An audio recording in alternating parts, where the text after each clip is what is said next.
Welcome back, everybody, to the Search Show 24/7, and this is Young Justice. What? This is a Legend of Korra review. Oh, shit! Somebody should have told me this much before I put on my damn Superboy gloves. This show is so unprofessional. I'm firing everybody that works on it. I'm firing.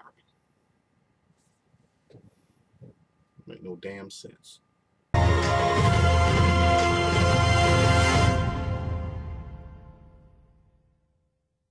Okay, guys. First off, I'm so sorry about my late ass review for Legend of Korra season finale.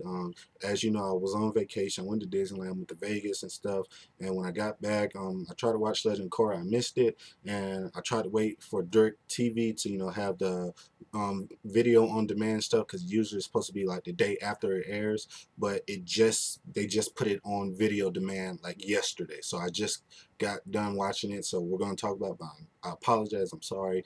Don't kill me, and I hope you guys like my review. And like I said before, in my first Legend of Korra review, I don't know everything about Legend of Korra. I mean, I don't know like the whole Avatar series, like universe and stuff. But I mean, I've watched all the episodes of Legend of Korra, so I'm gonna give you my best review possibly. Sorry if I miss over some things, but forgive me. I'm going to try to catch up with everything like for the Avatar universe, like the first Avatar. I'm going to try to catch up on that series, so when season 2 comes around, Legend Core, I can review that from start to finish and know everything that I'm talking about. So hope you guys enjoy. So let's go. All right, now the season finale of Legend Korra was consisted of 2 episodes. Episode 11 being Skeletons in the Closet, episode 12 being Endgame. And I'm gonna talk about the side stories first, but it wasn't really too much of a side story really in both episodes because everything really focused on Amon and Mako. That's how I like to call his name, Mako. Amon, Mako, and Korra. That's what it was really focusing on, and Amon's backstory. But some of the side stories that I really enjoyed was, with Bolin, Asami, and Iroh. I think that's his name, Iroh. I think that's how you say his name. Forgive me if I butcher his name, but I think that's how you say his name, Iroh. When they're like trying to fight the equalists and trying to stop everything. And I really like Bolin and Asami's like relationship thing that they got going on, because Asami, she's going through this like love triangle thing with Mako and Korra, because Mako I'm sorry, I know I'm gonna get like 4 dislikes just for saying his name, but Mako, he's got this thing with Korra where he can't really decide who he wants to be with and stuff, and that's really hurting Asami, and she's feeling a certain way, and she kind of knows that it's kind of over really, but she doesn't really want it to be, because she really has so many feelings for Mako, and it's just real crazy. But when they're splitting up, and Mako and Korra, they go on do their little adventure, and she's stuck with Bolin and Iroh. Her and Bolin make just a great team. You know what I mean? They make a great team. I like their chemistry together. When he's helping her fight her father and stuff like that. I mean, I think really like she's better off with Bolin. You know what I mean? To me, being honest, I think Korra and Mako, they belong together. But I think she'll have a better chemistry with Bolin, because they're so different. She looks like she's very shy and stuff like that. And Bolin, he's like really out there and he's funny and stuff. And I like to see those two, like, and they're back and forth. I like to see them argue, that kind of love hate thing that, that kind of starts off kind of just like how the Spitfire thing started. How, Kid Flash and Armis kind of hated each other, but they kind of liked each other at the same time. I would like to see something like that with Bolin and Asami. So hopefully that can happen, because I really like their relationship and what they have going on with their teamwork and stuff.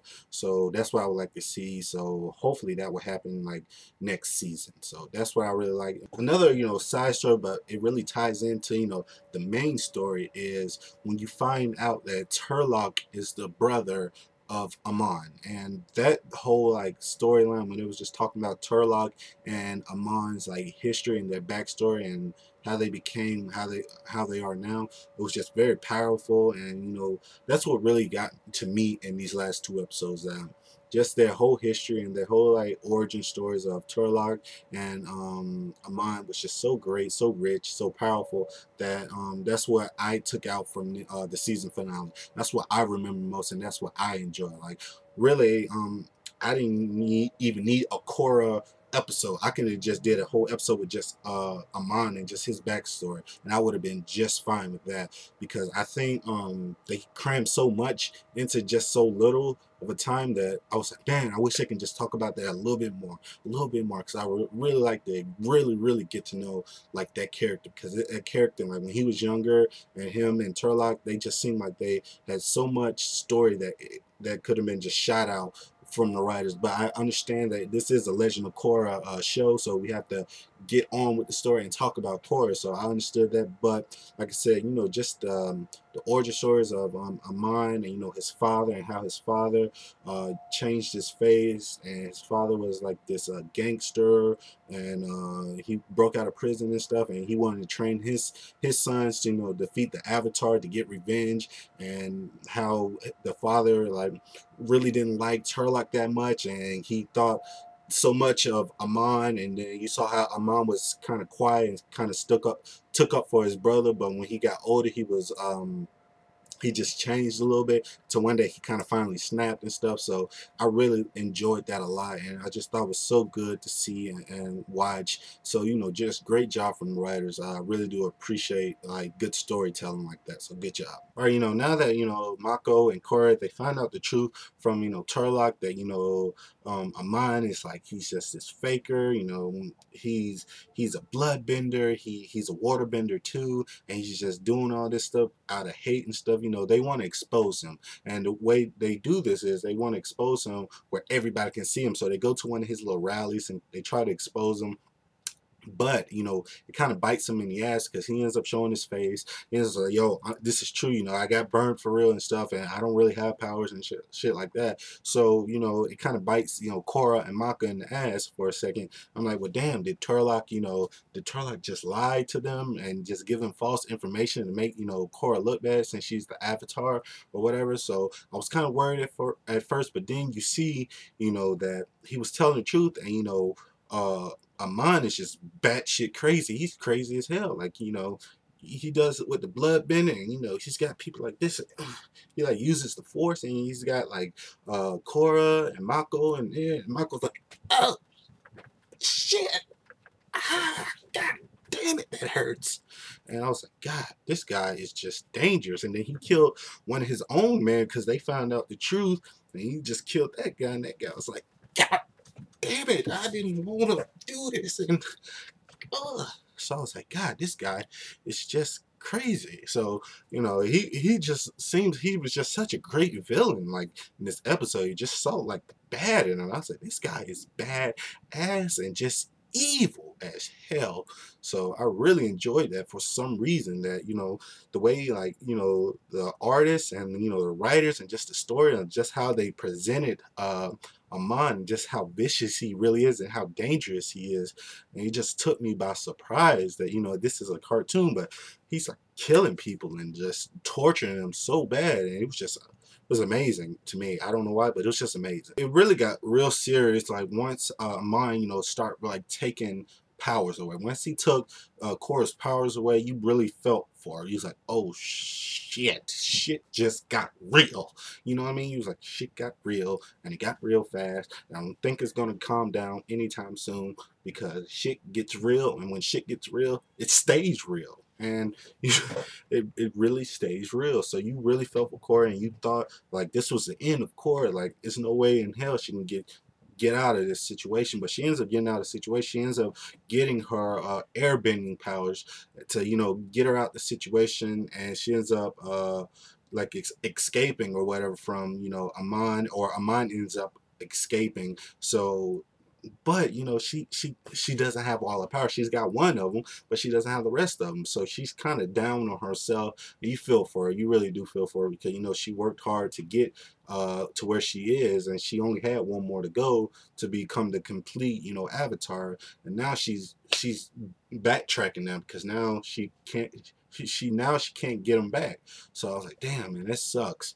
But out of nowhere, what really kind of messed the episode up for me a little bit is when she had this great moment where she's like on the mountains and stuff, and you know, Aang comes, you know, full grown Aang with his little chin beard and stuff like that. He comes, and the rest of the avatars like before him are like in the background, and he ends up giving her powers back because she, I guess, became one with herself or whatever. And I was like, well, that sucks because now you know she has everything. You know what I mean? She has everything. She defeated the bad guy. She gets the guy. You know what I mean? She gets the boyfriend, Adamako, and she gets all the powers to become the complete you know, avatar. So what the hell is she gonna do in book 2? You know what I mean? Like flip pancakes or something? Like there's nothing that she can do to me that make it interesting. They have to come up with something, like, because to me I thought like it would have been very interesting of her trying to get her powers back in book 2, like get all her powers back in book 2.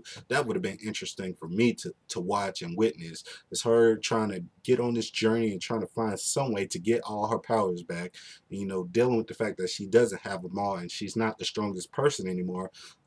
She's just like a regular person now, or a regular like bender. So that would have been great for me to see. But you know, it was a good moment to see like Aang and stuff and just have him talk and stuff. So I like that part, but I just didn't like the end game of her getting all her powers back. That was kind of like a cheap move for me. But maybe, you know, the writers are probably smarter than me, which I'm pretty sure because they have their own show and stuff. So they might have a bigger plan. It might be something bigger. So you never know. But overall, I really liked the episode. And one thing I forgot to talk about is, you know, after Amon, you know, he escapes, he goes back to free Turlock from jail and stuff, and then they're on this boat, and then, you know, Turlock blows up the boat. And that was a powerful scene too, because you knew for a fact, like, that he was gonna blow up the boat, but you didn't know if Amon knew. But I think that was the reason why Amon broke him out, because Amon wanted to die, and he only wanted to die if he was with his brother, because him and his brother been through so much, so he didn't want to go unless he was with his brother, and he knew the only person that could probably kill him is his brother. So you know, he took him on the thing, and then you see Amon like with the tear right before it blows up. So that was just so powerful. That was just great seeing. And really, like, the person that shines the most in this episode was Amon, and like his whole story. And that's, I can just go on for days just to watch him and just more. So I don't, maybe he's dead, I don't know, maybe he found a way to survive, I don't know. But all I know is like I would like to see more of him. And overall, I thought the episode or the season finale, both episodes were great. It was fantastic. Can't wait for book 2. And as always, guys, please like this video, comment, subscribe. Tell me what you thought. Please like me on Facebook, follow me on Twitter. This, that, and the third. And as always, this is the Sex Show 24/7. Be easy.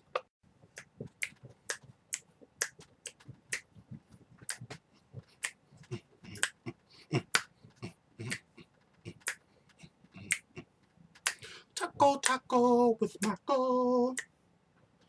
Taco, taco with Marco. Who like taco, Marco? Marco like taco, tacos with nachos with Marco. Marco, Marco, taco.